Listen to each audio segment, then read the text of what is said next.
and deliberation in the public sphere through official channels and with the hope of influencing voting behavior or policy communities or elected representatives. Like the first tier of modern citizenship rights, participatory rights also presuppose underlying institution in which these capacities can be exercised. That is, representative governments, political parties, public spheres, and civil societies, and the differentiation between the private and public spheres.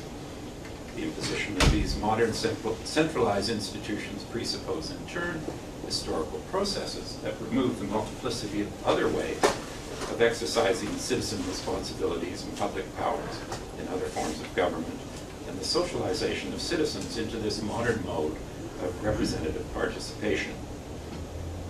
Now, the thing about modern representative participatory freedom and that set of rights in the public sphere is that they're subordinate to the first tier of negative liberties of the modern in the private sphere, our economic freedoms.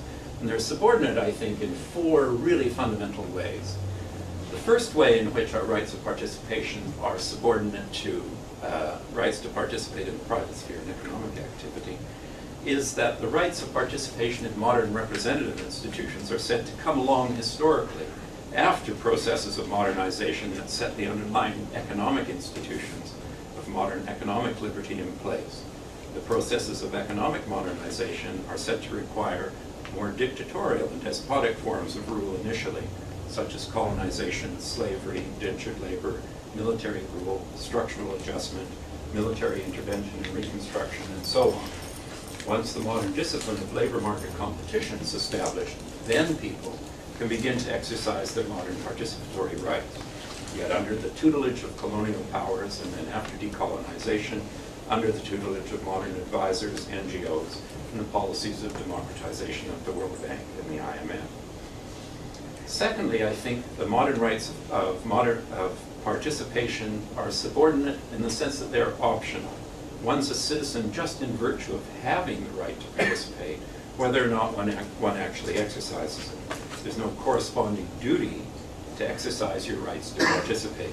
Citizens can sit on their hands, yet still expect to enjoy the public goods that governments are supposed to bring about. So modern citizenship is a status concept, but it's also what we might call an entitlement concept. Third, the third subordination is that the major justification for participation, especially in the liberal and conservative traditions in the West, has been to protect individuals from interference or domination by the government or by the people, namely to protect private autonomy. And fourth and finally, rights of participation are subordinate to Tier 1 market freedoms in the sense that they're enclosed and exercised only in the public sphere. They can't be exercised in the private sphere as, say, an economic democracy. So four ways in which they're downstream of our Tier 1 market freedoms. The third tier that then comes along a bit later historically of rights of modern citizenship are social and economic rights. These are the rights that were won in response to the horrendous inequalities and exploitation of unregulated market freedom of Tier 1 rights, and won by means of citizens exercising their Tier 2 participatory rights. Economic and social rights are not understood to be rights of citizens to exercise social and economic powers collectively themselves. Rather, they're now interpreted as rights that provide the basic social assistance and aid in integrating unemployed back into the market so that they can exercise Tier 1 rights. And then there's this now fourth tier of rights that come on stream after World War II, modern rights of citizens that comprise various types of minority rights, cultural rights, linguistic rights, religious rights, ethnic rights, civilizational rights, and so on. These rights of modern citizens also presuppose a set of underlying institutions, namely the institutions of Tier 1 market rights and Tier 2 participatory rights in representative institutions. These minority rights are rights to participate in the modern institutions of the private and public sphere, spheres in accordance with one's own cultural, linguistic, religious, and ethnic ways at best.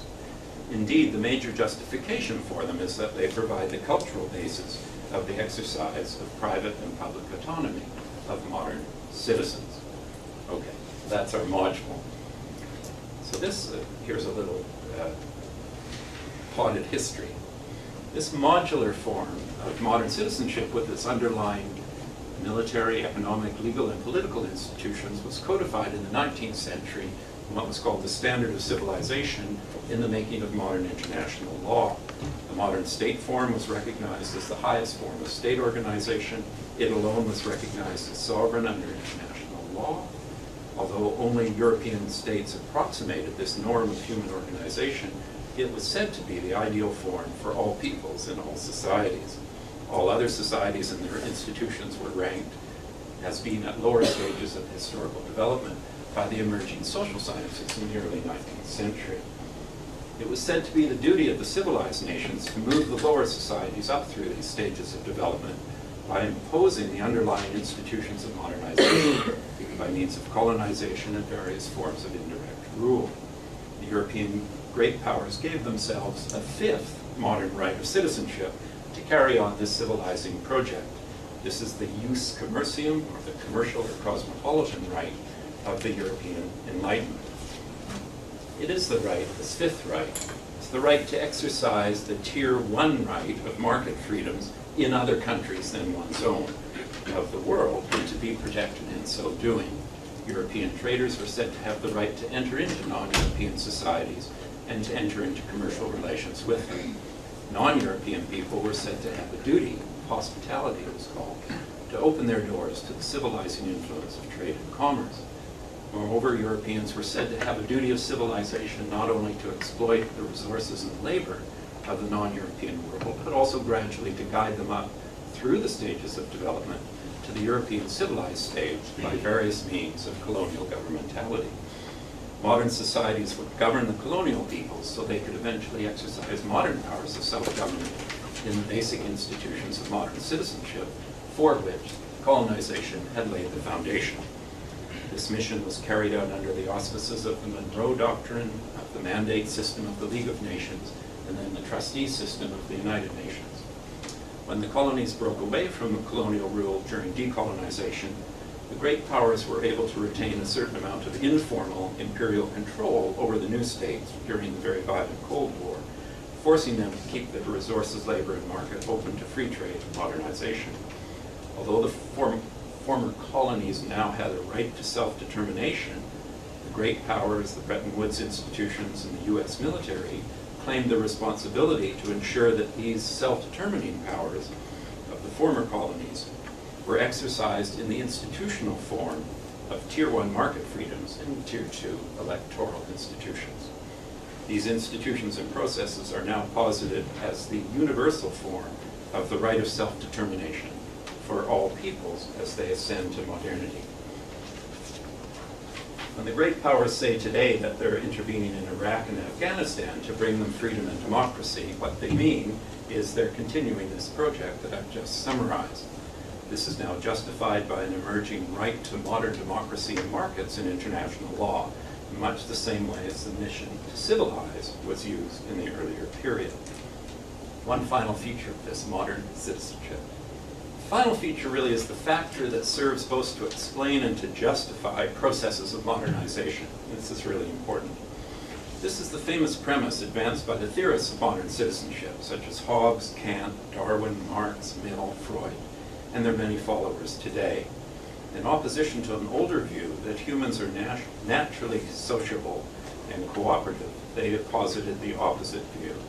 Humans are basically antisocial and antagonistic, and therefore untrustworthy outside of the coercive institutions of the modern state.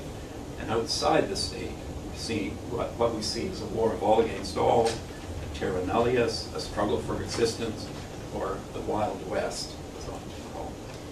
Therefore, humanity needs a master to impose these basic institutions of social cooperation on these antisocial beings that will lead up through the stages of development and socialization.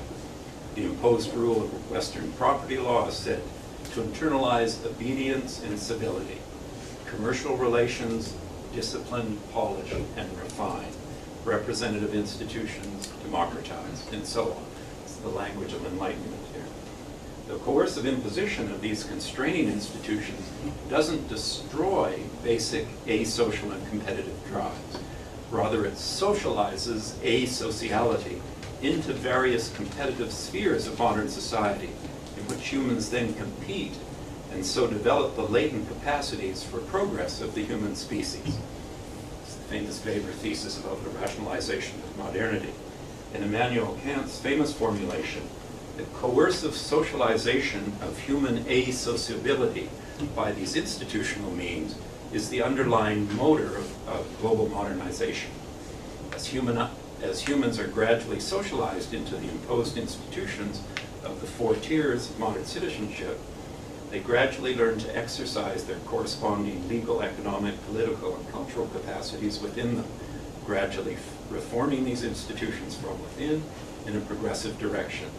Once all societies are forcefully brought under these institutions, the exercise of human capacities within them will lead inevitably to a just world order and to perpetual peace.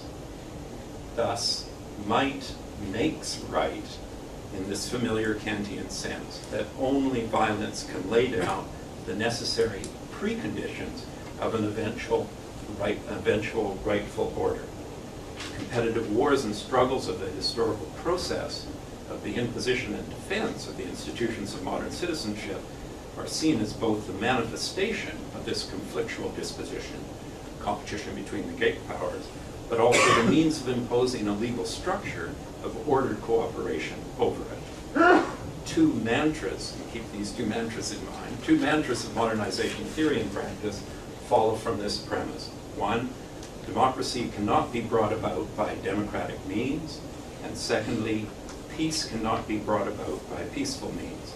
In both cases, coercion is necessary for the reasons I've run through very quickly. So that's our package, that's our official form of citizenship, or module as I call it. Now I have a sort of short section called the transition that gets us from there over to this second modality of citizenship I call cooperative. So throughout the 20th century, I think it's right to say there have been several attempts to transform this module of modern citizenship, either by revolutionary overthrow or by reforms from within.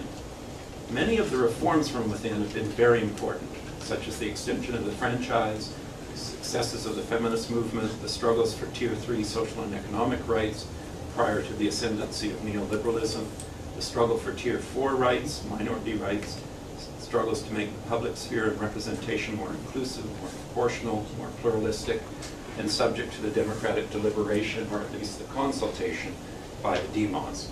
These are really important gains, and I don't gainsay them at all. Nevertheless, many citizens have argued that despite these advances, these reforms have been self-limiting because they've taken place within and accepted the background institutions and processes that are claimed to be the basis of democratic citizenship. They are thus not open to democratic challenge and negotiation by those who are subject to them and their effects worldwide. Modern citizenship is thus said to be a low-intensity form of democratic citizenship that reproduces a structural democratic deficit. Now, citizens have not only raised these objections throughout the 20th century, they've developed alternative forms of what I call responsible citizenship that seek to overcome the deficits of modern citizenship. Their objections to the official channels of citizenship derive from practice, from their experiments with alternative forms of citizenship. So let me illustrate this kind of criticism that's developed in the 20th century with 5 examples. So let me give, for example, proponents of pluralism. By that I mean legal, political, economic, and cultural, and religious, and civilizational pluralism raise objections to the presumption that the Western institutions of modern citizenship are really universal, and simultaneously they experiment with a plurality of institutional alternatives. They argue that the coercive imposition of these allegedly universal institutions doesn't overcome antagonism in war, but rather activates more antagonism in war. Secondly, proponents of fair trade and local self-reliance criticize the horrendously unequal and destructive relationships of free trade and comparative advantage between the global North and South, inherited from 500 years of Western expansion, and the way that these relationships are protected from democratic negotiation by Tier 1 rights.